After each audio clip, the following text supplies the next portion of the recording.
Hello everyone, and welcome to today's deep dive.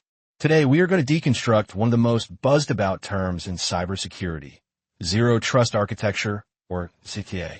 Now, before we get into the technical definitions, I want you to close your eyes for a second and imagine a medieval castle. Picture the high stone walls, the heavy iron gates, and a deep moat filled with water surrounding it. This is how we used to build cybersecurity. We called it the perimeter model, or the castle-and-moat model. The logic was simple. Everyone outside the castle, the internet, is bad. Everyone inside the castle, the internal network, is good. In the old days, companies built a strong perimeter, firewalls, VPNs to keep the bad guys out. But here is the fatal flaw.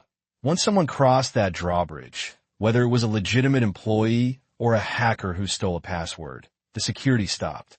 Once inside, they were trusted completely. They could move from the cafeteria to the treasury to the king's bedroom without anyone asking for ID again.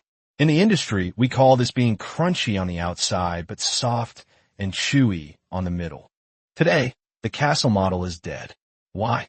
Because the perimeter doesn't exist anymore. Your data is in the cloud, your employees are working from Starbucks, and your servers are hybrid. This brings us to the topic of the day. Zero trust. So what is zero trust? First, clear your mind of the idea that zero trust is a product. You cannot buy zero trust in a box. It is not a piece of software. It is a strategic mindset. The definition is hidden right in the name. Zero trust. The core philosophy is summarized in one golden rule. Never trust, always verify. In a zero trust architecture, we assume that the network is already compromised. We assume there are hackers inside the walls right now.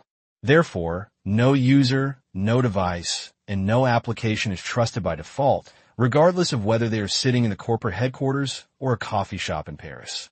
Every single time a user tries to access a file, a database, or an app, the system asks three questions. Who are you? Identity. Is your device safe? Context. Do you really need this? Least privilege. Let's move from philosophy to mechanics. How do we actually build this? Giddy images. Zero trust relies on three main pillars. If you take notes, write these down: identity, device health, and micro-segmentation. Pillar 1. Strong identity verification, the who. In the old world, a password was enough. In zero trust, a password is just the start. We use MFA, multi-factor authentication, but we go deeper. We look at behavior.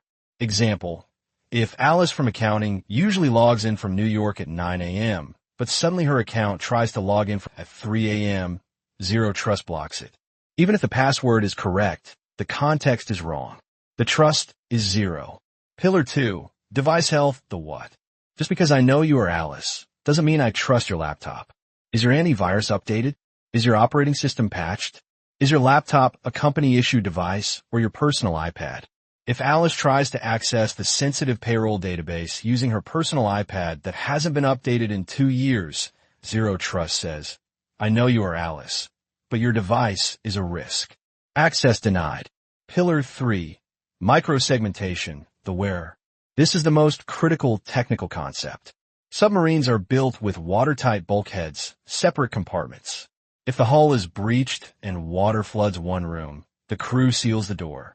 The water is contained in that one room, and the submarine doesn't sink. This is micro-segmentation. In the old castle network, if a hacker got in, they could move laterally, sideways, across the whole network.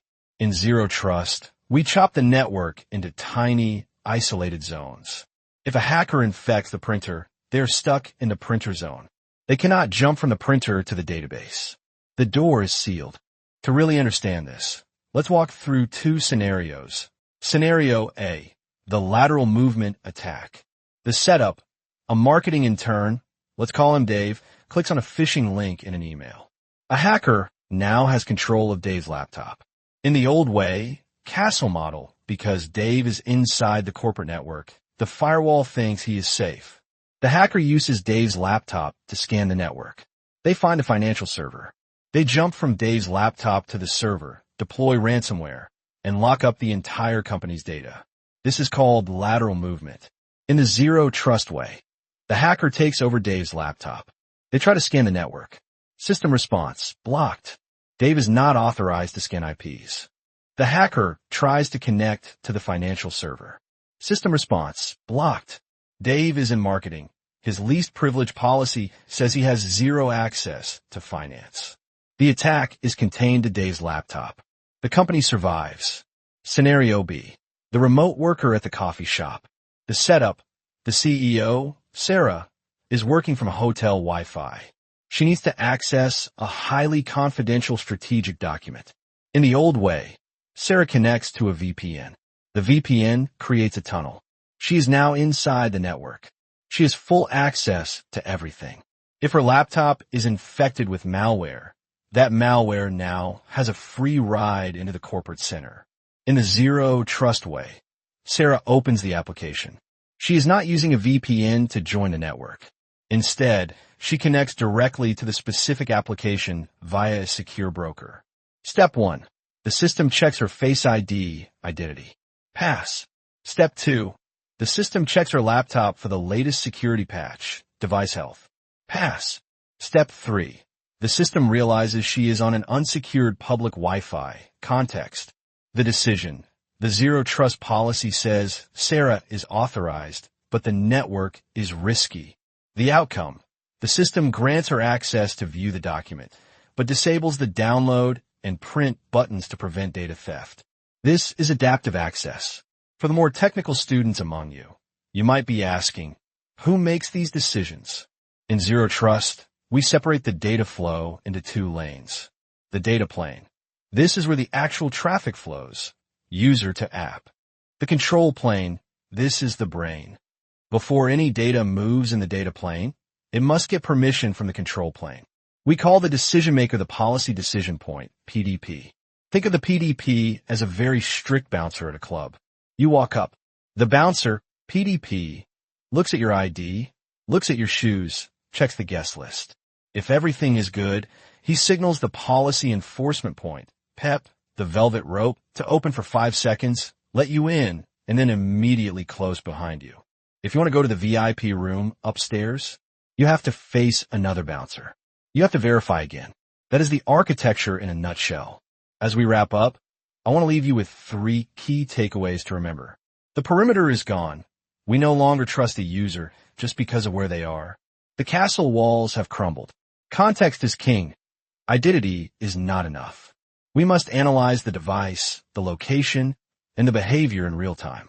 Assume breach. Build your systems assuming the bad guys are already inside. Use micro-segmentation to limit the blast radius. Zero trust is not about making systems harder for employees to use. It's about making them impossible for attackers to exploit. It allows us to work from anywhere securely. In a world where trust is a vulnerability, zero trust is the only safety we have. Thank you for listening. I'll see you next time.